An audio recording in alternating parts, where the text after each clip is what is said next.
کہ مردار جانور جب پڑا ہوتا ہے نا تو اس کی بدبو دور دور تک پھیلی ہوئی ہوتی ہے، ناک دبا کے گزرنا پڑتا ہے یا سانس روک کے.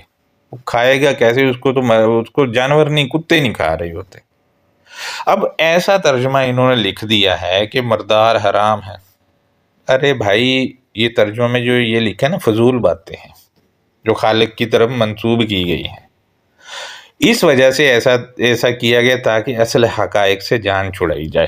مزید میں یہاں سوال کرنے کی جسارت کر رہا ہوں کہ کیا جس معتبر ہستی نے کتاب دی ہے اس کو ان حقائق کا پتہ نہیں تھا جو کہ ایک فضول بات لکھ دے؟ کیا لکھ سکتی ہے وہ ہستی فضول بات؟ جبکہ خون کا بھی انہوں نے لکھا ہے، خون بھی حرام ہے جی. ارے بھائی، یورپ میں خون کو بھون کر کھاتے ہیں اور سائنس کے مطابق فائدے مند ہے وہ، جبکہ منع ہمیشہ نقصان دہ چیز کی جاتی ہے. لہذا اب عام طور پر اگر ہم دیکھیں تو ہماری روزمرہ لائف میں جو کہا جاتا ہے کہ فلاں آدمی خنزیر ہے جی، خنزیر اس کو اس وجہ سے کہا جاتا ہے. یہاں میں اب آپ دیکھیں کہ عام ہماری جو زبان ہے، اردو کا ہی میں مثال دے دیتا ہوں، اس کو فگریٹو لہجے میں کہا جائے گا کہ فلاں آدمی جو ہے خنزیر ہے جی. خنزیر کیوں کہا جاتا ہے کسی آدمی؟ کیونکہ وہ کام جو کر رہا ہوتا ہے مکروہ ہوتے ہیں، فریب کاری والے ہوتے ہیں. کیا ہے خنزیر کے معنی؟ تو خود ہی فریب کاری اور سفاکیت آ گئے. بھئی سفاک آدمی کو خنزیر کہتے ہو نا، معنی آ گئے سفاک، مکروہ وغیرہ. لہذا میں آپ سے مزید شیئر کروں تو آپ یا میں جب چھوٹے تھے تو اکثر امیاں جب ڈانٹتی تو کہتی خون پی جاؤں گی تیرا، کہتی تھی نا. یا ہمارے معاشرے میں یوں بھی کہا جاتا ہے کہ فلاں جو مالک ہے نا وہ اپنے مزدور کا خون پی جاتا ہے، یعنی بہت زیادہ کام لیتا ہے وہ. یہ خون وہ نہیں لال والا جو چھری مار کے نکالتے ہیں پیتے ہیں. لہذا مزید یہ ہے کہ ہمارے ہاں معاشرے میں جب وہ کوئی رشوت لیتا ہے تو کہا جاتا ہے وہ یہ تو مردار کھاتا ہے جی، رشوت لیتا ہے. یہ لسان کی باتیں جو میں بتا رہا ہوں آپ کو، لغت نہیں ہے، عام بول چال میں یہ کہا جاتا ہے. اردو کی یہ میں بات فی الحال آپ سے شیئر کر رہا ہوں. مزید ترجمہ دیکھیں تو انہوں نے لکھا ہے اور گلا گھونٹ کر مرا ہوا، اور چوٹ لگ کر مرا ہوا، اور اوپر سے گر کر مرا ہوا، اور سینگ لگ کر مرا ہوا، اور جسے درندوں نے پھاڑ بریکٹ میں لکھا ہے کھایا ہو، مگر جسے تم نے بریکٹ میں لکھا مرنے سے پہلے ذبح کر لیا ہو. دوستو اس ترجمہ سے جو بھی پابندیاں سامنے آ رہی ہیں، ان کے علاوہ اگر مر جائے اس کو منع نہیں کہا گیا ہے. یعنی اگر کسی جانور کو گولی مار دی ہے، وہ مر گیا تو اس کو کھا لو. اندازہ لگائیں، یہ چند شرطیں جو انہوں نے ترجمے، ان کے علاوہ تو ہر طرح کا مرا ہوا کھا سکتا ہے بندہ، منع ہی نہیں ہے. دوستو مزید دیکھیں تو لکھتے ہیں جسے تم نے بریکٹ میں لکھا مرنے سے پہلے ذبح کر لیا ہے. اب بریکٹ ہٹا دیں تو ترجمہ بنے گا جسے تم نے ذبح کر لیا. اب ذبح شدہ بھی بریکٹ ہٹانے کے بعد وہ حرام ہو گیا. اندازہ لگائیں، بریکٹیں لگائی، ٹانکے لگائے ہیں، یعنی لاحم کیا ہے، ویلڈ کیا ہے. یہ مزید اس بریکٹ میں جو لکھا ہے یہ آیت کے کسی لفظ کا ترجمہ نہیں ہے. دوستو آیت میں موجود لفظ زکیتم کا ترجمہ ہمارے پیارے مترجمین نے ذبح کر دیا، جبکہ اس کا تعلق روٹ ورڈ زکاوا سے ہے، یعنی زکا ماضی، یزکی مضارع، اور اس کا مصدر تزکیاتن ہے. لیکن میں قربان جاؤں کہ اس کے معنی ذبح کرنا کر دی ہے، جبکہ اس کے معنی جو ہیں ہوشیار ہونا یا اس کے دوسرے معنی ہیں جواز پیش کرنا سے متعلق ہے.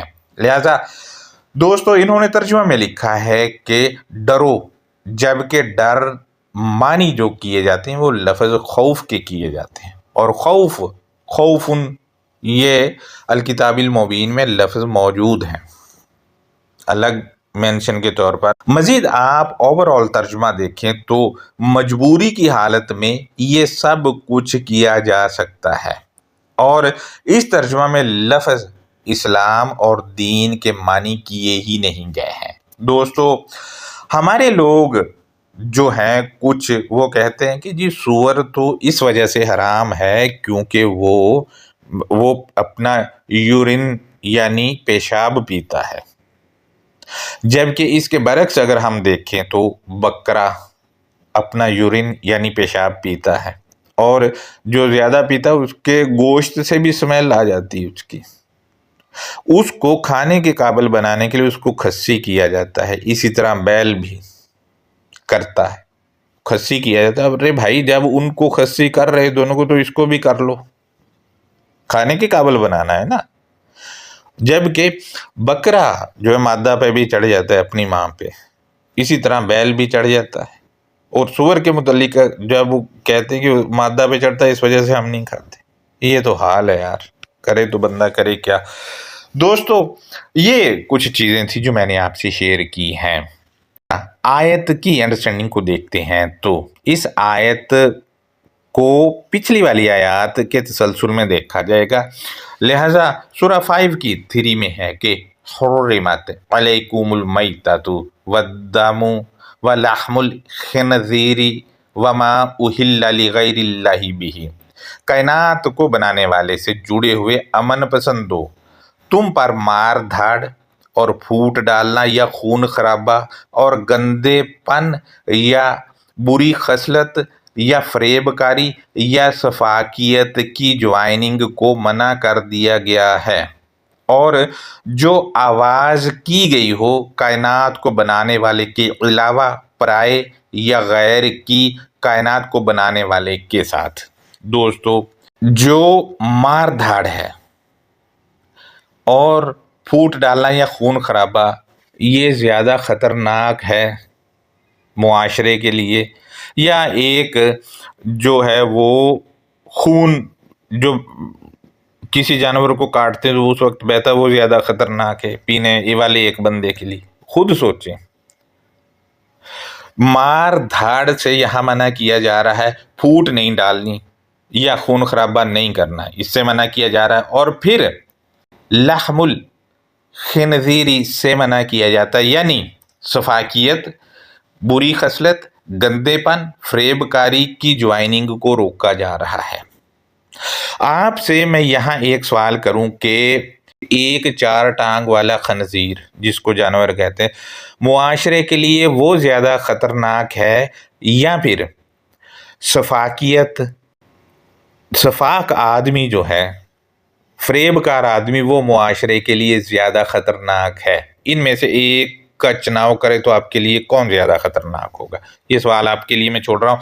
مزید وما اہل لغیر اللہ بہ، اور جو آواز کی گئی ہو یا جو پکار کی گئی ہو کائنات کو بنانے والے کے علاوہ پرائے یا غیر کی کائنات کو بنانے والے کے ساتھ، یعنی کائنات کو بنانے والے کے ساتھ غیر یا پرائے کی پکار کرنا، اس سے بھی منع کیا گیا ہے۔ لہذا مزید آیت کے اگلے فریز کو ہم دیکھتے ہیں تو والمنخنقۃ والموقوذۃ والمتردیۃ والنطیحۃ، اور کی جانے والی خودکشی اور دی جانے والی مہلک مار اور کی جانے والی چاپلوسی اور نشانہ بنا کر دی جانے والی مار کو بھی اللہ کے ساتھ جڑے ہوئے امن پسندوں تم پر منع کیا گیا ہے۔ یہ ساری چیزیں منع کی گئی ہے، یعنی خودکشی جو کی جا رہی ہے وہ منع ہے، اور مہلک مار جو کسی کو مارتے ہیں، مثلا کوئی پولیس والا پکڑ رہا ہے وہ لے جا کر مارتے بڑے برے طریقے سے، اس سے بھی روک دیا گیا ہے، یا لوگ ایک دوسرے کو مہلک مار مارتے ہیں اس سے بھی روک دیا گیا ہے۔ اور کی جانے والی چاپلوسی، اور پنجابی میں جس کو کہتے ہیں جی یہ اٹھاؤ گیرا ہے، اٹھاؤ گیری بھی منع کی ہے۔ اٹھاؤ گیری کی وجہ سے آج آپ دیکھ لیں معاشرے تباہ ہیں، جو قابل آدمی ان کو آگے نہیں آنے دیتے، اور جو چاپلوسی کرنے والی یعنی اٹھاؤ گیرے ہیں وہ تباہی کا سبب بنے ہوئے ہیں۔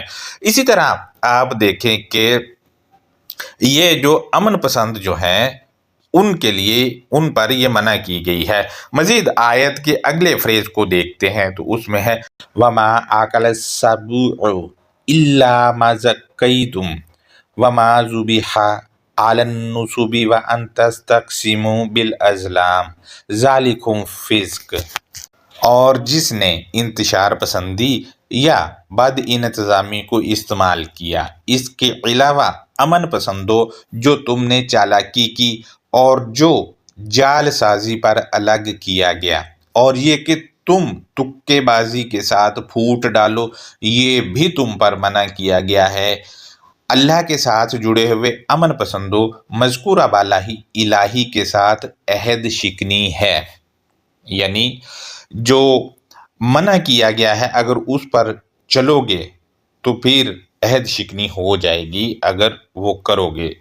الیوم یئس الذین کفروا من دینکم فلا تخشوہم واخشون۔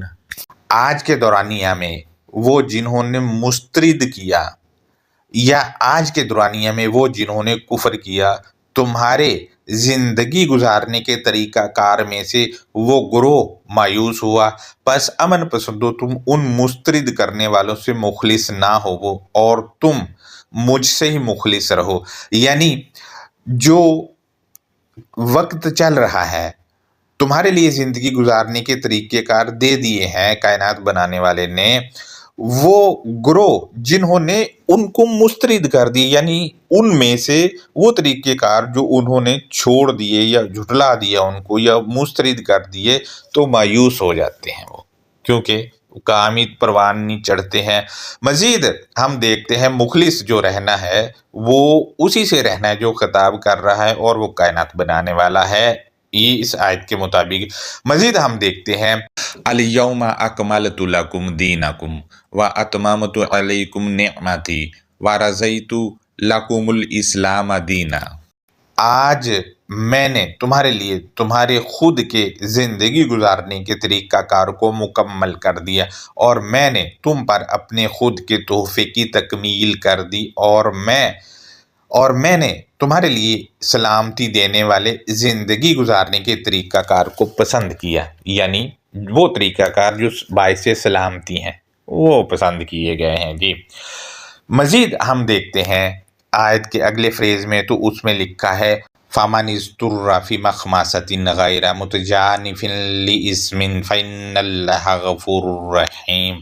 اس کے بعد بتدریج جو بھی ازروئے مجبوری خستہ حالی میں بھی جرم کے لیے مائل ہونے والا نہ ہو، تو پھر کائنات بنانے والا، ڈھانپنے والا، خیال رکھنے والا ہے، یعنی جو اگر خستہ حال بھی ہے، برے حال چل رہے، اس کے باوجود وہ جرم نہیں کر رہا، تو پھر کائنات کو بنانے والا ڈھانپے گا بھی اور خیال بھی رکھے گا۔ لہٰذا دوستو یہ ہمارا آج کا لیکچر تھا۔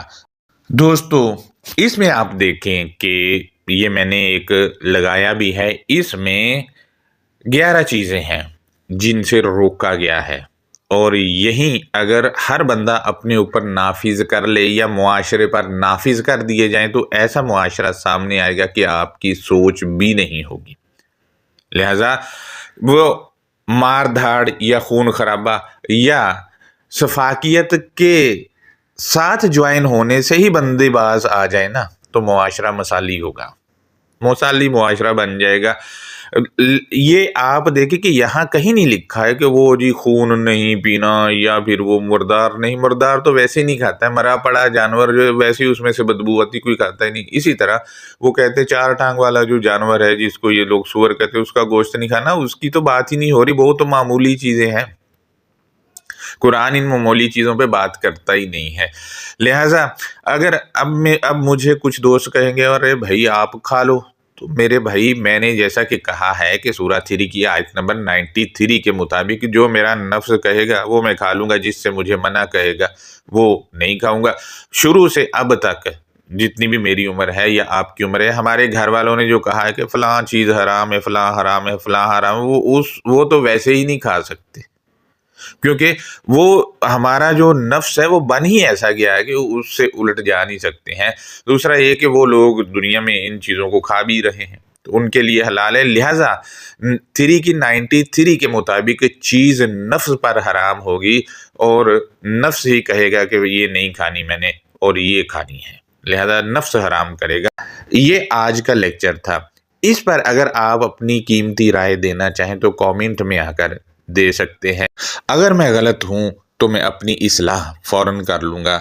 اللہ حافظ، اپنا بہت زیادہ خیال رکھیں۔